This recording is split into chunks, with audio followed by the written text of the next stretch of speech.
Alright, in this video I will show you my wild Brawl build. I will tell you why I use it and what combos I use it. There's only one combo that can be used. You have heals, movement speed for your teammates, also you have a shield for your teammates. So this is pretty good inside the wild Brawl. Now, if we go over the abilities first, we start with Breath of the Heaven. Now, usually this is not that great, but because in the wild Brawl the damage is not that huge and the fights last a lot longer, you can have few uses of this in one fight. And while you heal everybody on your team and give them 60% movement speed, it's pretty good. Also, if you need your teammate to get away, you can give them 60% of movement speed with this, and with the short burst the friendly should be able to get away. Also, if you don't kill your target after your CC combo, you can just use this and just run away afterwards because the 60% movement speed is that great. Now, we are using Flying Dragon. We don't use the normal version of this. We do use the Noble Chest, so we can get a longer CC. We are using Shield to Zen. Now, this is just a basic dash Shield to Zen with Flying Kick. It's, again, just a basic Flying Kick. And now, if we go over the essences we are using. We don't use set items because you get the set items from the wild Brawl, right? So first off, we are using Intervening Law. That will give you the dash on the Shield of Zen. And also, if you have Awakened Gems, put them here. If you have 1 stars, it's okay because you don't get Resonance there. But you do get the cooldowns for some reason if you have Awakened slots. So be mindful of that. So if you have Awakened, use it on here. Now on the offhand slot, we are using Spokes of the Wheels. Now, Spoke of the Wheels gives us just 19% damage increase after we use the Flying Kick, and because we do use the Flying Kick first, or well, we do dash with the Fist of Thunder first, but we do use the Flying Kick afterwards, so we get the 19% damage buff basically to the wall combo.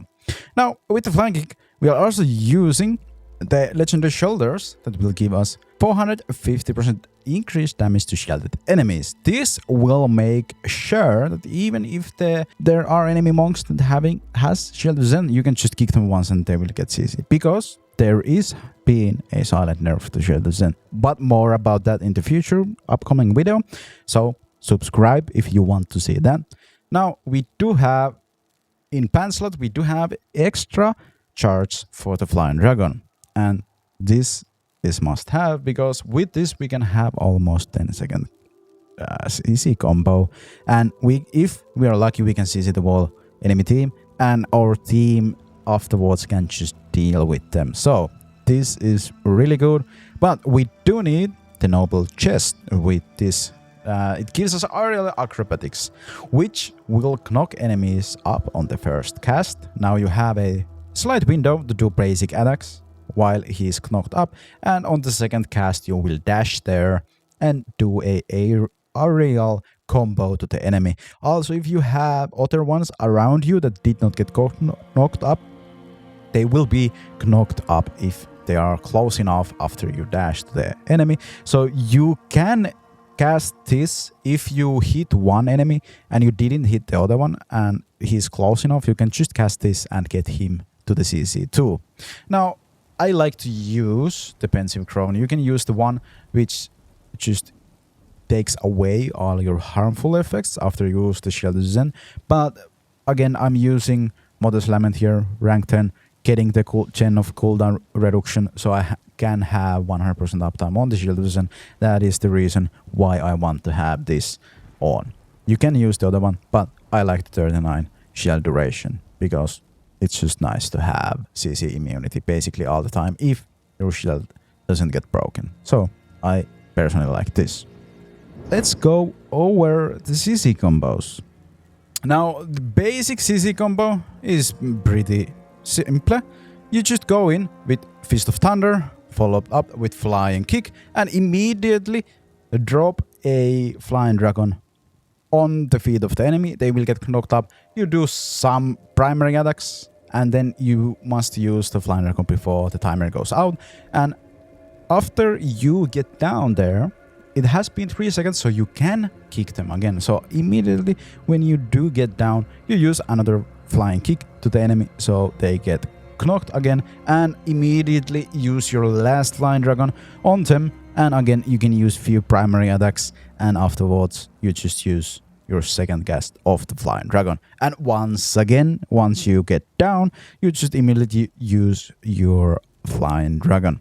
Now, after you use the Flying Dragon, you either need to decide if you want to disengage or keep in the combat. Because if you need to disengage, you should have your Breath of the Wild up, and once you use that, you get 60% movement speed, and you can boom away really fast, and you can use Shield Vision afterwards, because let's face it, the CC combo lasts 8 to 9 seconds. If you use the Shield Vision before, you should have it back, and if you used your Breath before for the movement speed, so you could catch up with the enemies, you should already have that back too.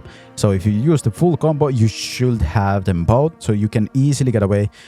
Plus, if you get away for a little second, you should be getting one Flying Dragon charge back. You should be getting one Flying Kick back. So you can do one more combo after you run away for like a second or two, and then you come back and kick. But usually you want to get that little distance so you don't get CC'd yourself, because they've been in CC for 9 seconds too, so they definitely have the CC abilities. So with that way, you can mitigate the CCs coming towards you every time you run out of the abilities, and also you can just disengage altogether.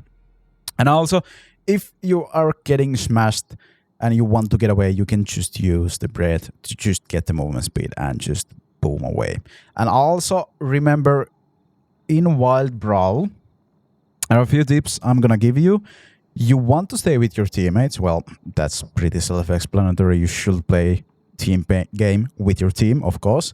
And also, there's a big difference if you have more levels than your enemies. Like you're gonna see in this gameplay that we have more levels because we farmed more monsters. So there are a few things. First, you want to get few items because there are not a lot of monsters. When the time goes on a bit, there are gonna be a lot more monster spawns. Like first there's just like one monster. Of course you're gonna kill them if you see them, but then you kind of want to hunt few of the monsters so you can level up. And once the blue one starts to spam up, you should be around level 8. Once the blue ones starts to spam, there's a lot of them, you should immediately farm to level 10, because fighting against level 10s is just horrible if you are under leveled. It's really hard. And if you are over leveled, with this basic combo you should be able to one combo anyone. That if you have the items to also get a little bit of extra damage. But that's all for this video, and I hope you enjoy the gameplay. I will leave the rest of the match over here so you can watch that. And if you want to see more build videos, guides and stuff coming in the future, please consider subscribing. And if you want to support me and you want me to go to full time, you can join as a member. It will cost you €2.99 for the smallest one, and it will really help me a lot. And also you get some nice cool emojis, and once we hit 8 membership I will get more emojis, or I get more space there. And if you guys would like to get some emojis, it is 100% possible that if you guys want some emoji, I will make them member emojis if you want those, for sure, like, because that's for you guys. But I will catch you on the next one, and I hope you have an amazing day.